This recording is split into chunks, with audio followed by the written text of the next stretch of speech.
સુરત જિલ્લામાં મેઘરાજાની તોફાની બેટિંગથી માંગરોળનું ભાટકોલ ગામ બેટમાં ફેરવાયું છે।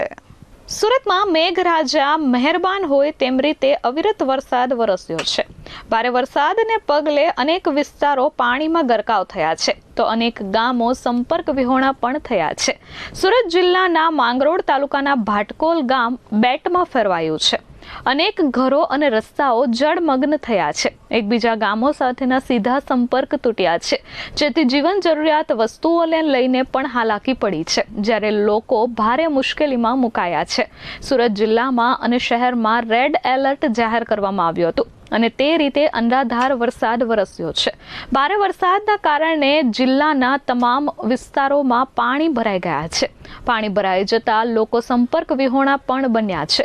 ગામોના મુખ્ય રસ્તાઓ બંધ થતા ગામ સંપર્ક વિહોણા થયા છે।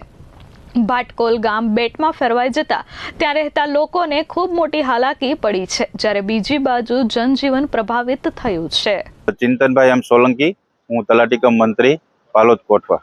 કીમ નદીના પાણીમાં ઉપરવાસમાં વરસાદ થવાથી ઓવરફ્લો થવાથી પાણી આવી ગયેલા છે પાલોદ કોઠવા બંને ગામો। અંદાજે પાલોદમાં 60 થી 70 ઘરોમાં અને કોઠવામાં પણ 70 જેટલા ઘરોમાં પાણી આવી ગયેલા। તંત્ર દ્વારા અત્યારે હાલ રેસ્ક્યુની કામગીરી શરૂ છે।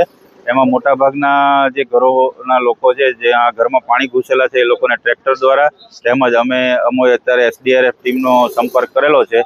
તે ટૂંક સમયમાં આવી અને જેમને ટ્રેક્ટર દ્વારા પણ રેસ્ક્યુ થઈ શકે એમ નથી, એ લોકોને SDRF ટીમ મારફત આપણે રેસ્ક્યુ કરાવશું। નિર્મલ પટેલ, S24 ન્યૂઝ, માંગરોળ।